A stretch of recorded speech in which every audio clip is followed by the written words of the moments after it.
হক্কানি রব্বানি আলেম বলা হয়েছে। হক্কানি আর রব্বানি আলেম।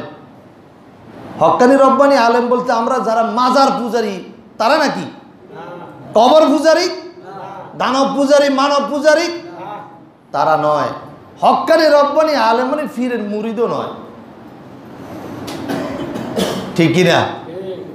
হক্কানি রব্বানি আলেম ওরাই যারা কোরআন থেকে কথা বলে, হাদিস থেকে কথা বলে এবং সেই অনুপাতে আমল করে।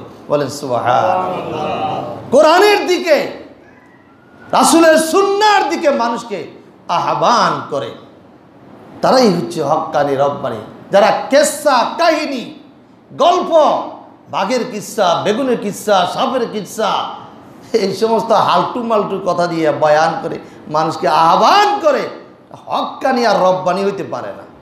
হইতে পারে? এটা সুফি হইতে পারে না। আজকে হক্কানি রব্বানি বলে সুফি সেজে মানুষকে দ্বীনের দিকে আহ্বান করছে, শিরক শিখাচ্ছে, শিরক শিখাচ্ছে। ওই যে সুফি আল কাদেরি, সে মানুষকে দ্বীনের দিকে আহ্বান করছে শিরিক দিয়া। কি দিয়া? শিরিক। সে স্টেজে বসে বলতেছে, জুনায়েদ বাগদাদি রহমতুল্লাহ আলাই, নাম তো শুনছেন, জুনায়েদ বাগদাদি রহমতুল্লাহ আলাই, সে একদিন নদী পার হচ্ছে নৌকা ছাড়া। কি ছাড়া? নৌকা ছাড়া নদী পার হইবে। অসম্ভব কথা নয় এটা, আশ্চর্যজনক না? নৌকা ছাড়া নদী পার হয়ে যাবে। তখন পিছন দিক থেকে মুরিদ বলতেছে, ফির সাহেব জাহাপানা, আপনি নদী পার হবেন, আমাকে কি নিবেন না? তো সে বলছে, হ্যাঁ অবশ্যই নিব। তো কি করতে হবে? বলল যে আমি আমার আল্লাহর নাম অর্থাৎ আল্লাহ আল্লাহ বলে আমি নদী পার হয়ে যাচ্ছি, আর তুমি আমার পিছে নদীতে পা রাখো। পা রাখি তুমি বলবা ইয়া জুনাইদ ইয়া জুনাইদিউ। বলেন নাউজুবিল্লাহ। আমি ডাকবো আমার আল্লাহকে, আর তুমি ডাকবা জুনাইদকে। তখন ফির বলছে, এখন সে কি করলো? ইয়া জুনাইদি বলে নদীতে পা দিল। কিছু দূর যাওয়ার পরে তার মাথায় ধরল, কি ব্যাপার, আমার পীর সাহেব বলে আল্লাহর নাম, আল্লাহকে জপতেছে, জপি জপি নদী পার হয়ে যাচ্ছে, আর আমি জপতেছি ইয়া জুনাইদি আমার পীর সাহেবকে, এটা কেমনে হয়? তো উনি জুনাইদ বাদ দিয়া বলা শুরু করছে, ইয়া আল্লাহ ইয়া আল্লাহ ইয়া আল্লাহ। যখন ইয়া আল্লাহ বলল, সাথে সাথে পানিতে ডুবে গেল। কে বলছে এটা? সুফি আল কাদেরি। এই দিকে জবরদস্ত আলেম, কিচ্ছু নেই আলেমের। তো ডুবে গেল। পিছনের দিকে তাকিয়ে এসে যে মুরিদ তো নাই, মুরিদ ডুবে গেছে। তখন হাত বাড়ে দিয়া মুরিদকে তুলে আনলো। তোলার পরে জিজ্ঞাসা হলো, কি ব্যাপার, তুমি ডুবছো কেন? বলে, আপনি আমাকে যে কলমা শিখাই দিছেন জুনায়েদের নাম নিয়া, কিছুদিন যাওয়ার পরে আমি সেটা বাদ দিয়া আল্লাহর নাম নিয়েছিলাম। যেহেতু আপনি আল্লাহকে জপতেছেন, তা আমি আল্লাহকে জপতেছি। তো তোমাকে না নিষেধ করছি, তুমি আল্লাহর নাম নিয়ে যাবে না, তুমি জুকবা জুনায়েদিও জুনায়েদিও। বলেন নাউজুবিল্লাহ। মানে কিভাবে মানুষকে শিরকের দিকে আহ্বান করছে, মিথ্যা বানোয়াট কিসসা কাহিনী দিয়া। বলেন নাউজুবিল্লাহ। এটা কি বিশ্বাস হয়? তাকে শিরিক। এভাবে যদি হাজারো মানুষের সামনে শিরিকের বয়ান করে, মানুষকে এই বয়ানগুলো শোনায়, আহ্বান করে, মূর্খ তো আছে না? জাহেল মূর্খ, কিচ্ছু বুঝে না, মাথার মধ্যে গোবর ছাড়া আর কিচ্ছু নেই। পীর সাহেব যা কয় তা মানি যায়, কয় আমার পীর সাহেব যা করছে তা।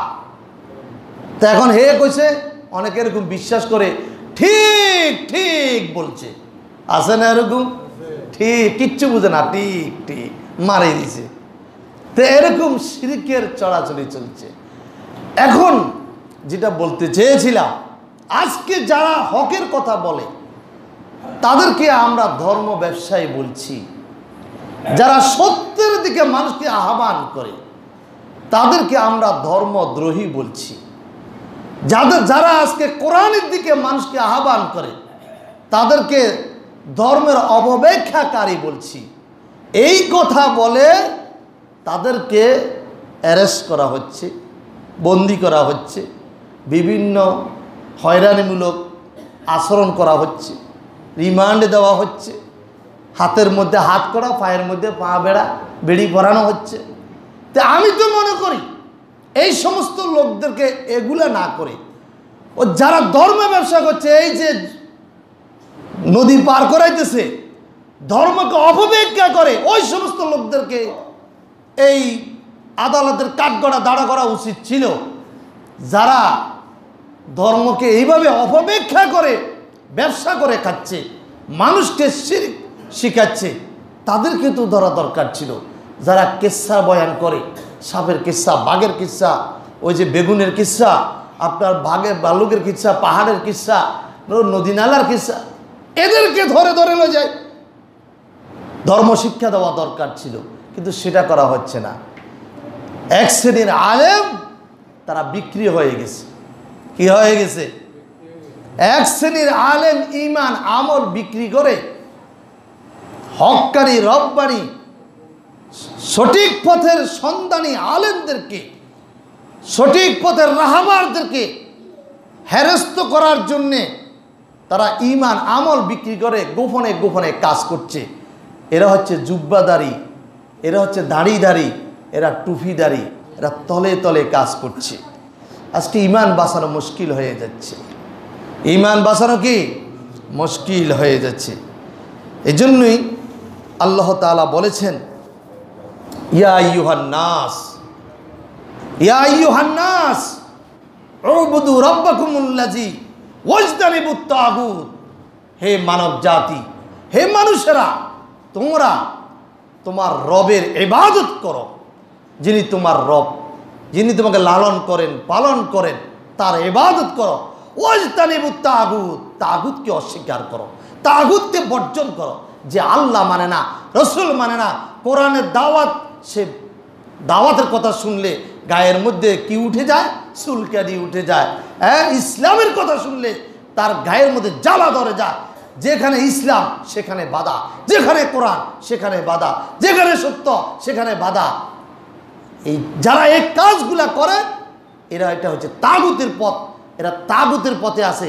এই তাগুতের পথে যারা আছে তাদেরকে অস্বীকার করো, তাদের প্রতিরোধ করো, তাদের সাথে বিদ্রোহ করো। এটা কে বলেছেন? আল্লাহ তাআলা বলেছেন, ইয়া আইয়ুহান নাস উবুদু রাব্বাকুমুল্লাযী ওয়াজতানিবুত তাগুত। এটা আল্লাহ তাআলা বলতেছেন। এরপরে বলতেছে, আলাম ইয়ারা কামা হালাকনা কাবলাকুম মিনাল কুরুনি আন্নাকুম ইলাইহিম লা ইয়ারজিউন। তোমরা কি দেখো না, তোমরা কি দেখো না? এটা আল্লাহ বলতেছে যে আমি তোমাদের পূর্বে বহু জাতিকে ধ্বংস করে দিয়েছি, ধ্বংস করে দিয়েছি। আদ জাতিকে ধ্বংস করেছি, সামুদ জাতিকে ধ্বংস করেছি, লূত আলাইহিস সালামের জাতিকে ধ্বংস করে দিয়েছি। তাদের অপকর্মের কারণে, তাদের সীমালঙ্ঘনের কারণে আমি তাদেরকে ধ্বংস করে দিয়েছি। তোমরা কি দেখো না? হ্যাঁ, তারা আর কখনো ফিরে আসবে না। এটা আল্লাহ বলতেছে, আর কখনো ফিরে আসবে না। সুতরাং এই সমস্ত কথাগুলো আল্লাহ তাআলা বলতেছেন এই জন্যে যে পিছনের দিকে তাকিয়ে দেখো, ফানজুর কাইফা কানা আকিবাতুল মুকাজ্জিবিন। মিথ্যাবাদীদের অবস্থা কি হয়েছে, সীমালঙ্ঘনকারীদের অবস্থা কি হয়েছে। সেই ফেরাউন, সে হামান, সে নমরুদ, ওই পিছনের দিকে তাকাও, পিছনের দিকে দেখো, যারা সীমালঙ্ঘন করেছে তাদের কি অবস্থা হয়েছে। সুতরাং তোমরা ভালো হয়ে যাও, সত্য পথে আসো, মানুষকে দ্বীনের দিকে আহ্বান করো, নিজে ইসলাম পালন করো, অন্যকে পালন করার জন্য উদ্বুদ্ধ করো। এটি হচ্ছে আল্লাহ তাআলার কাজ, এটি হচ্ছে খলিফার কাজ, যে আল্লাহ তাআলা মানব জাতিকে খলিফা হিসেবে প্রেরণ করেছেন। এটা আমাদের সকলের কাজ, ঠিক কিনা বলেন? এটা পয়গাম্বরী কাজ, এটা নবী রসুলের কাজ। দ্বীনের দাওয়াত দেওয়া, সৎপথে মানুষকে আহ্বান করা, সত্যের দাওয়াত দেওয়া, এটা নবী রাসূলরা করেছেন, এটা আমরাও করব। এটা আমাদের সকলের কাজ। আর আমরা যদি মনে করি শুধু আলেম ওলামাদের কাজ, এটা আলেমরা করবে, আমরা নিরাপদে আছি, বাঁচতে পারবেন নি, আল্লাহর কাছে বাঁচতে পারবেন না। সকলের কাজ দ্বীনের দাওয়াত দেওয়া, মানুষকে সত্যের দিকে আহ্বান করা, সত্য কথা বলা, হক কথা বলা, এটা সকলের দায়িত্ব। আল্লাহ তাআলা এই জন্য মানব জাতিকে সৃষ্টি করেছেন। আল্লাহ তাআলা আমাদের সকলকে এই দ্বীনের দাওয়াত দেওয়ার জন্য, মানুষের সৎপথে আহ্বান করার জন্য তৌফিক দান করুন। সকলে আমিন।